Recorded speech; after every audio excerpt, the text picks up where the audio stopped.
Formar, tomando como referência a teoria crítica frankfurtiana, é promover ações em que a praxis é eixo norteador.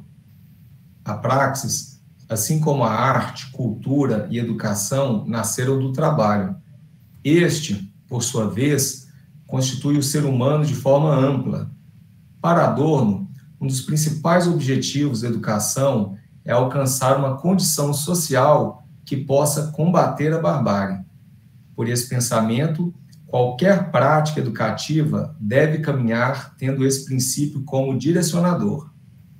Provocados por essas ideias, vamos matutar no programa de hoje sobre arte, cultura e educação em tempos de barbárie.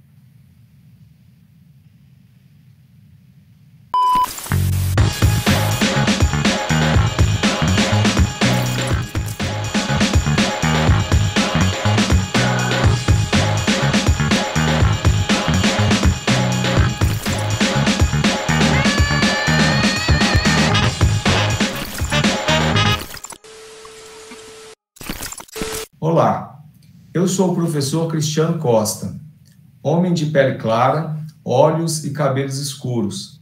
Atrás de mim tem uma parede cinza com alguns livros e quadros. Sou professor da área de artes, música, no IFG Campus Goiânia, atuando no ensino médio, graduação e pós-graduação. Integro o Núcleo de Estudos em Educação, Violência, Infância, Diversidade e Arte, NEVIDA, e o Grupo Interinstitucional Goiano de Pesquisa em Educação Musical, MUSIQUE. As condições desumanas impostas ao sujeito carecem de um constante repensar sobre a sociedade, seus mecanismos de controle e possibilidades de libertação. Arte, cultura e educação estão intrinsecamente ligadas e são possibilidades para a promoção da emancipação humana. Nesse sentido, o elemento estético é possibilidade emancipatória por meio do qual se propõe a consciência das contradições sociais, criando novas ações. Para matutar conosco hoje sobre essas questões, convidamos a professora Silvia Zanolla. Olá, eu sou Silvia Zanolla. Eu sou uma mulher branca, de cabelos grisalhos, medianos, repicados. Eu tenho 53 anos, estatura mediana. Estou usando uma camisa riscada em branco e azul. Eu estou no escritório, trabalhando em uma escrivaninha.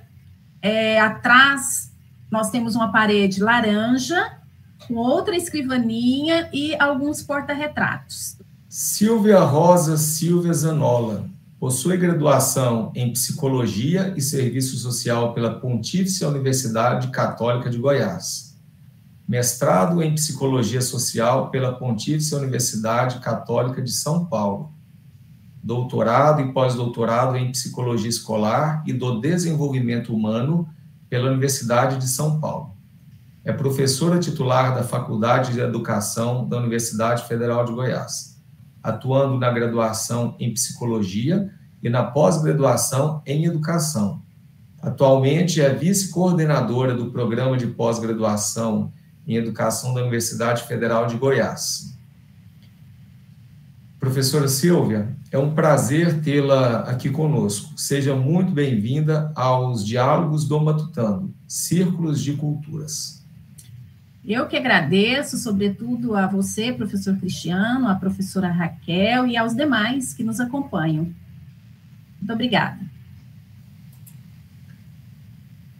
Silvia, atualmente vivenciamos um cenário de grandes dificuldades em âmbito social, tendo em vista que estamos passando por uma pandemia global. A arte, cultura e educação são deixadas em segundo plano, pois não são consideradas algo de primeira necessidade. Em uma perspectiva crítica, tomando a indústria cultural como pano de fundo, que dita ações e costumes, como você avalia a formação das pessoas nesse período? Cristiano, essa pergunta que você me faz, ela exige, assim, uma ampla reflexão e ela abre, né, assim, ela abre frentes de reflexão. Nós poderíamos aqui partir de vários aspectos para conversar sobre isso. Mas como o tempo é curto, então eu vou delimitar um pouco essa questão da indústria cultural, desse momento, desse contexto, ao fator político e cultural, aliado a esse pandêmico. É, de fato, um momento de profundas crises e muitas crises globais, em termos globais, né, e praticamente todos os setores sociais, do ponto de vista político, proliferam situações difíceis, complexas, como, por exemplo, governos ultraconservadores, de cunho totalitarista. Nós estamos vivendo isso no Brasil, está muito difícil para a população. E é claro que a indústria cultural, em grande medida, ela é uma ferramenta a serviço dos grandes grupos de poder. Logo, né, se nós entendemos a educação como formação ampla e cultural, diante desse contexto difícil, caótico que nós vivemos, a indústria cultural ela é diretamente tanto afetada quanto afeta, né, em toda essa situação em termos políticos. Diríamos que a indústria cultural é a menina dos olhos dos grupos de poder, porque ela mantém, né, o sistema capitalista, ela mantém a situação do status quo. E nós não podemos nos esquecer também do papel dos instrumentos tecnológicos que estão aí, né, estão permeando essa indústria cultural, por exemplo, como a internet, o mundo virtual.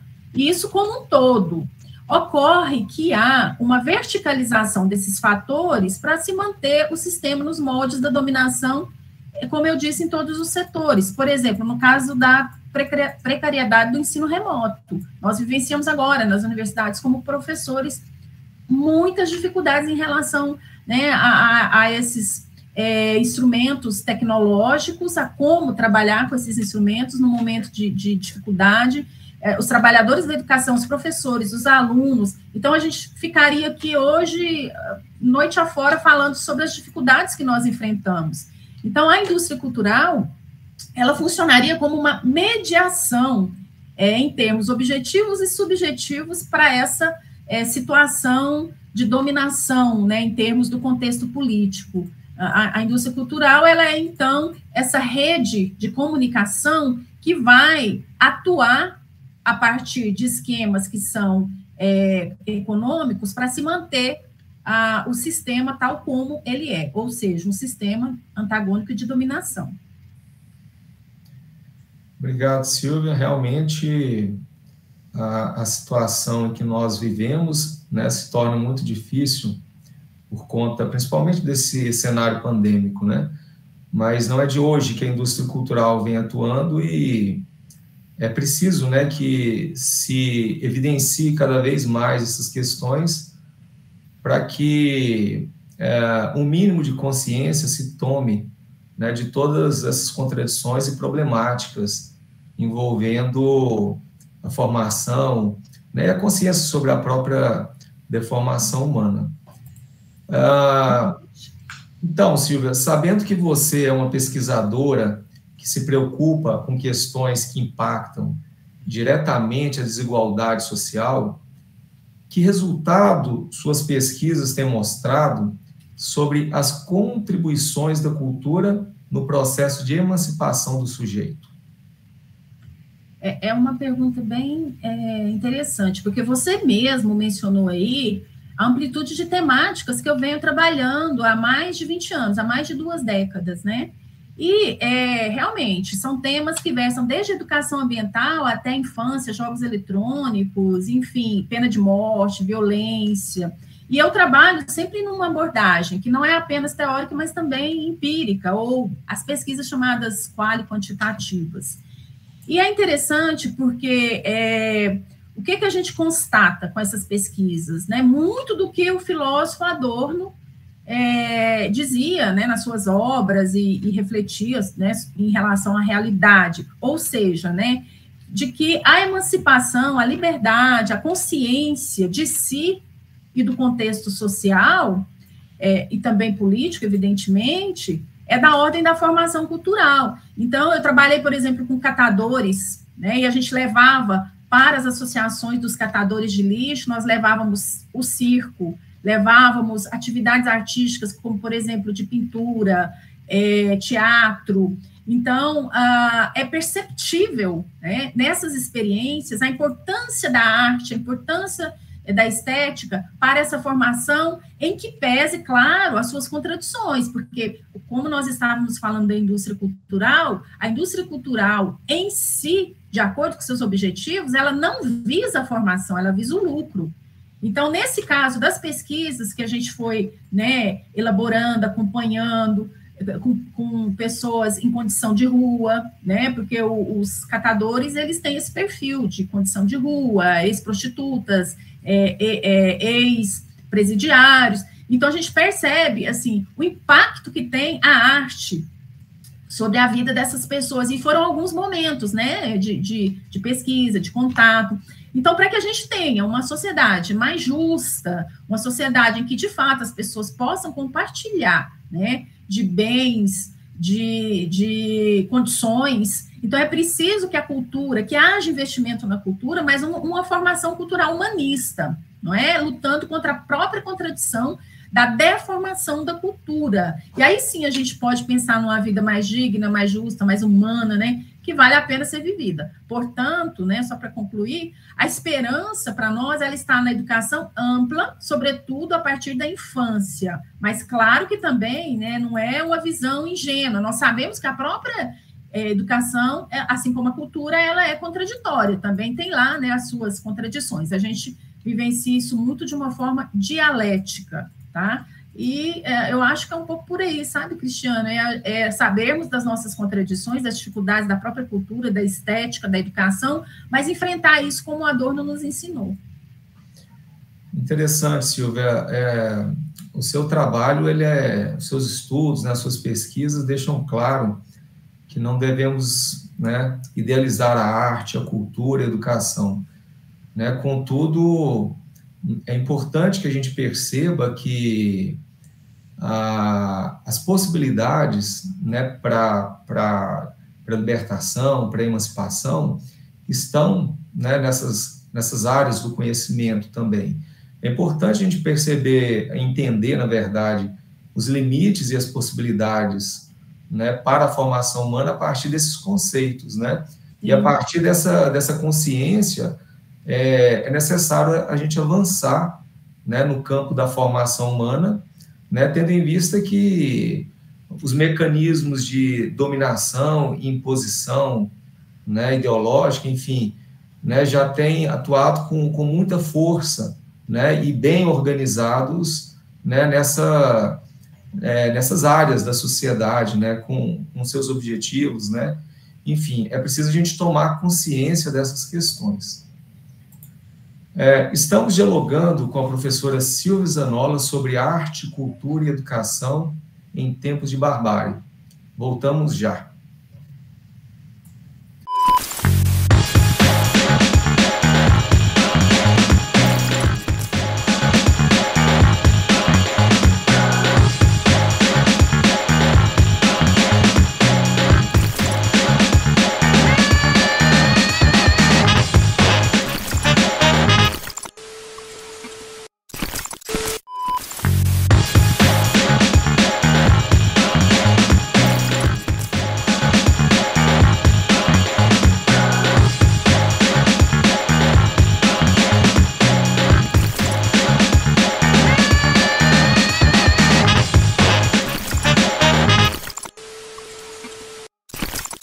No bloco anterior, dialogamos com a professora Silvia Zanolla a respeito de cultura, formação e emancipação. A discussão está girando em torno de questões relacionadas aos limites, possibilidades, né, as contradições da formação humana, a interferência da indústria cultural. Silvia, tendo em vista os equívocos estabelecidos, principalmente nas últimas décadas, sobre a teoria marxista e sobre a teoria crítica da Escola de Frankfurt, você poderia nos dizer o que é um marxismo cultural e como essa discussão tem impactado o processo de deformação ou formação humana?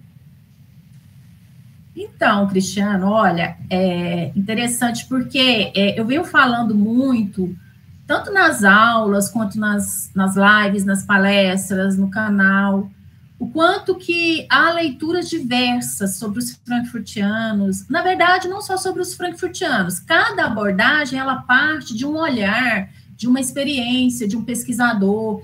Então, essa questão aí do marxismo cultural também é um elemento que diverge bastante, e é bastante controverso, bastante polêmico, dentro da própria área de ciências sociais e humanas. Então, como é que nós vemos? Como que eu, pesquisadora, né, da Escola de Frankfurt, eu vou olhar esse marxismo cultural? Existem várias críticas, vários olhares, como eu disse, e eu tenho um olhar específico, porque eu trabalho sempre com as fontes dos pensadores frankfurtianos, então a minha base são as fontes. E aí, até me baseando um pouco no historiador Martin Jay, eu diria que o conceito de marxismo cultural, ou culturalista, né, porque também é cultural ou culturalista, ele é bastante polêmico e advém dos estudiosos do materialismo histórico dialético. E, assim, eu não estou aqui nem, vamos dizer assim, menosprezando esses pensadores, eu estou apenas trazendo a história desse conceito, porque é muito importante, né, a gente entender que esses pensadores que têm essa vertente mais, vamos dizer, eu diria, né, uma vertente um pouco mais dogmática, um pouco mais voltada para um pensamento mais, eu diria, escolástico, eles acabam, até um certo ponto, né, tentando preencher uma lacuna do pensamento marxiano, à medida em que Marx não teve tempo, não se dedicou a essa questão da cultura. O Marx, ele não era, né, também um super-homem, ele não era aí um autor que dava conta de tudo, ele não era onipotente. Então, autores marxistas ou marxianos, né, como Lukács, Vygotsky, e até mesmo os frankfurtianos, eles são chamados, né, não sei se você sabe, mas os frankfurtianos também são chamados de culturalistas, marxistas culturalistas. Então, eles comparecem aí nessa história, são olhados, são vistos, são muitas vezes até julgados por essa vinculação, mas o que acontece é que, de minha parte, eu penso, né, que é um conceito insuficiente, como você bem colocou, porque como que a gente vai traduzir cada um desses autores, que são tão diferentes entre si, né, por um conceito desse? Eles vão muito mais além do que o marxismo culturalista ou, né, cultural. E, como eu disse, como eles são muito diferentes entre si, são marxistas, isso vai demarcar muitas possibilidades de pensar alguns elementos aí da subjetividade. O problema, já tô encerrando, o problema é que a subjetividade também é um conceito em que não há consenso, porque a subjetividade é o quê? Seria o contraponto ao materialismo marxiano, né, ao materialismo histórico dialético, à medida em que a subjetividade diz respeito ao funcionamento psíquico, humano, né, interno do indivíduo. E aí o que acontece? A cultura, ela compareceria nesta teoria marxista como uma possibilidade de também desvelar as questões que são inerentes à constituição do indivíduo frente às determinações macrosociais, estruturais, enfim, né? Só que o que ocorre? O que ocorre é que não há, da parte de Marx, uma referência à subjetividade em termos psicológicos e psíquicos. Então, os autores culturalistas, eles vão buscar alguns elementos inerentes ao indivíduo, mas eu vejo, como uma estudiosa da Escola de Frankfurt, que Adorno, os frankfurtianos, Adorno, Horkheimer, Benjamin, Marcuse, eles vão além desses marxistas dogmáticos, quando eles não ficam só na análise da cultura, eles vão também analisar essa subjetividade, questões psíquicas, referentes ao comportamento humano, às atitudes, né, por exemplo, formação de opinião, enfim, né, a sujeição do indivíduo à indústria cultural. Então, eu penso que esse conceito, ele realmente, o Cristiano, ele não consegue traduzir bem o que representa cada um desses autores para a teoria do conhecimento. Tá? Se vocês quiserem saber sobre o conceito de subjetividade em Marx, nos manuscritos econômicos e filosóficos de 1844, ele vai dizer, olha, o que é a subjetividade para o Marx? Seria um homem de pé numa terra bem redonda. Então, assim, não tem nada de psicologia, não tem nada de... O Marx, ele não se debruçou sobre isso. E eu penso que a teoria marxista culturalista, ela não dá conta, porque, por exemplo, o Lukács, ele não vai aceitar a psicanálise. Ele tinha uma briga, né, com a psicanálise, então ele não aceita as discussões freudianas, então já os frankfurtianos aceitam. Então, só para fechar mesmo, para dizer para vocês, assim, que isso é muito controverso. Eu não concordo que eles são apenas culturalistas, os frankfurtianos. E nem Lukács, né, que eu acho um pouco injusto, embora eu não concorde com o Lukács, eu acho injusto falar que ele é apenas um marxista culturalista. Esses conceitos, assim, eles fecham muito, às vezes. Então, por isso que eu falo, né, a gente precisa buscar nas fontes, nos autores, nas obras originais, apesar das traduções também não serem tão confiáveis, mas a gente arrisca menos sermos injustos com os autores, tá? Eu acho que seria uma longa discussão, né, mas, por enquanto, eu paro por aqui, tá? Agora, nessa última questão, Silvia, eu quero ser mais direto aqui para você. Certo, ok. Sob a perspectiva da teoria crítica frankfurtiana, mais especificamente para Theodor Adorno, e aqui eu coloco entre aspas a palavra função, qual a função da arte, cultura e educação na sociedade? É outra pergunta, assim, que a gente poderia discutir por muito tempo, né? Talvez a gente pudesse dizer que se existe uma função para a arte, seria da educação, que é provocar, né? Mas na verdade, não é uma situação tão simples. Por quê? Porque você é artista e você é da área de artes, Cristiano, e eu já dei aula, orientei vários alunos de artes, e há uma tendência a se pensar, você sabe disso, que a arte é superior ao trabalho, mas para a teoria crítica frankfurtiana, arte, cultura e educação confluem em um sentido único, trabalho, manifesta trabalho. Então, eu não posso dizer que a arte ela é superior a qualquer outro tipo de trabalho, porque a arte também, ela reflete praxis, ela reflete contradição. Vocês sabem, quem está aqui agora, né, nesse momento, nos acompanhando, coordenando o trabalho técnico, aqui agora, nesse momento, está, de algum modo, envolvido, né, sendo regido por quê? Por um trabalho artístico. Isso aqui que nós estamos vivenciando tem uma estética, e é trabalho, né?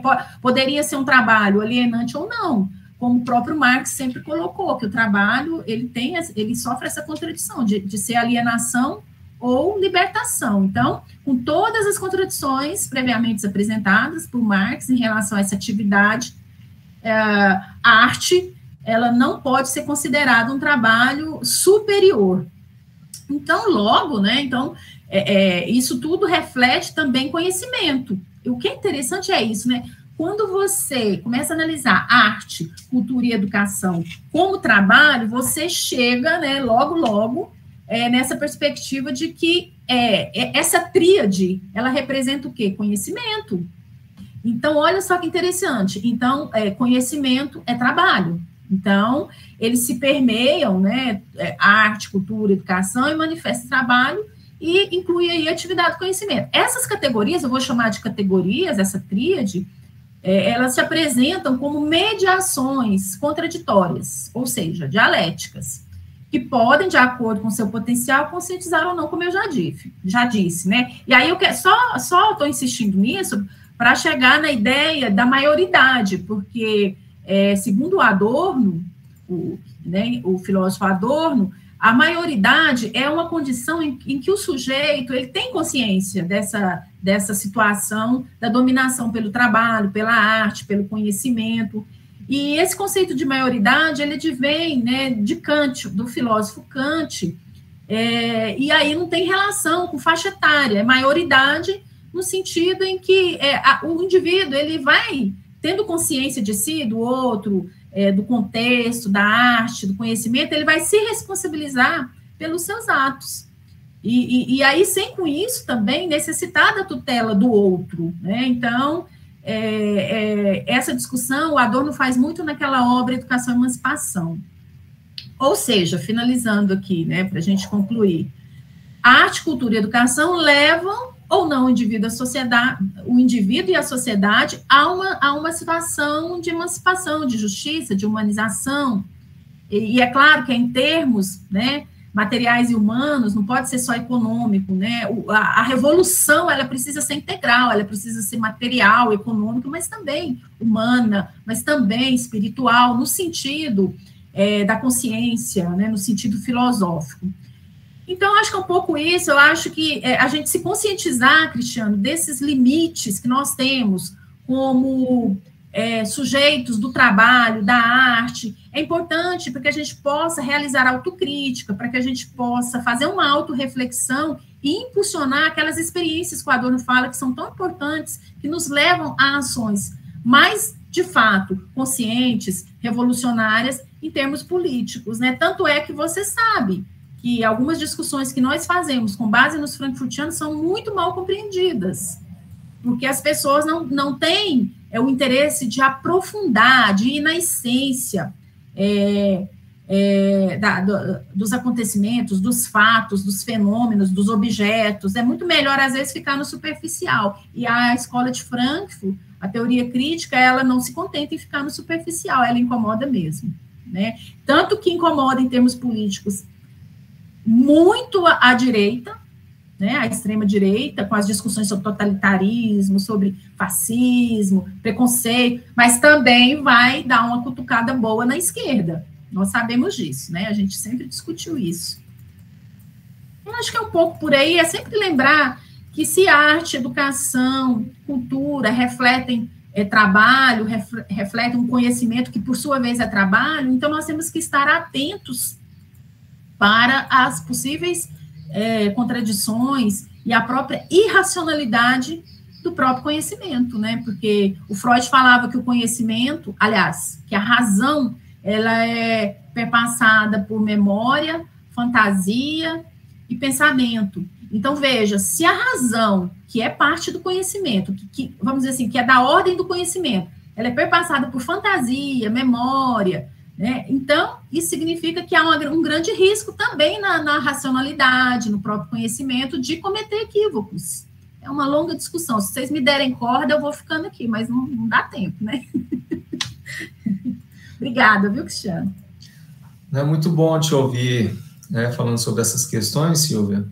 E é fato que a gente precisa, né, ampliar as discussões sobre arte, cultura e educação, né? Essas questões, elas se remetem à essência do homem, né? À formação do homem. No programa de hoje, nós matutamos com a professora Silvia Zanolla sobre arte, cultura e educação, e sobre o potencial formativo e deformativo, né? Desses conceitos, dessas áreas de conhecimento.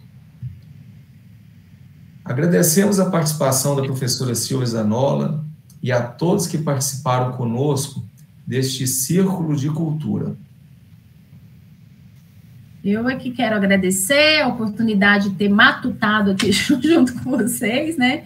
E agradecer, né, especialmente a todos que aqui, todos e todas, né, para ser politicamente correta, porque tem também a maioria aqui é masculina, mas tem a Raquel, a professora Raquel, dizer que eu fui muito bem acolhida, eu quero agradecer esse carinho, esse cuidado, né, que o Bruno teve, todos aí, no intérprete, os intérpretes, tá? Então, muito obrigada mesmo de coração.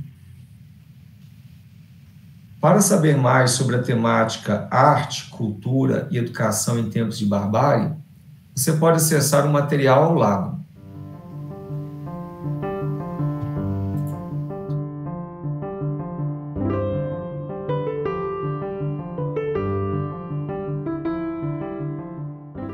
Inscreva-se e venha matutar conosco nessa nova temporada do Matutando, Círculos de Culturas.